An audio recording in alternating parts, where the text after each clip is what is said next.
বন্ধুগণ, ফালতু খরচা আর ধার দেনার জীবনযাপন থেকে দূরে থাকুন। ক্রেডিট কার্ড থেকে দূরে থাকুন, ইএমআই থেকে দূরে থাকুন। এগুলো একটা নেশা আর একটা খুব খারাপ অভ্যেস। জীবনযাপনটাকে খরচা কমাবার চেষ্টা করুন, কন্ট্রোলে আনুন। টাকা আছে তো সব কিছু আছে। শরীরের মধ্যে একটা আলাদা একটা জোর এসে যায় যখন আপনার পকেটে টাকা থাকবে, কাঁচা টাকা।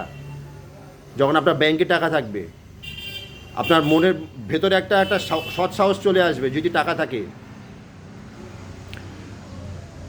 আর যদি টাকা না থাকে, কেউ আপনার দিকে মুখ ঘুরেও তাকাবে না, কেউ সাহায্যর হাতও বাড়াবে না, কেউ বন্ধুত্বের হাতও বাড়াবে না। টাকা এমন জিনিস আজকালকার যুগে। আমি এটা বলছি না টাকা সব থেকে বড়ো জিনিস, কিন্তু টাকা অনেক বড় জিনিস। আরও অনেক কিছু জানতে পারবেন যদি আমার বইটা পড়েন, 60 কি পয়েন্টস ফ্রম দ্য মহাভারত কথা। এটা আপনি অ্যামাজনে পেয়ে যাবেন, গুগল.com পেয়ে যাবেন, আর ফ্লিপকার্টে পেয়ে যাবেন। ধন্যবাদ।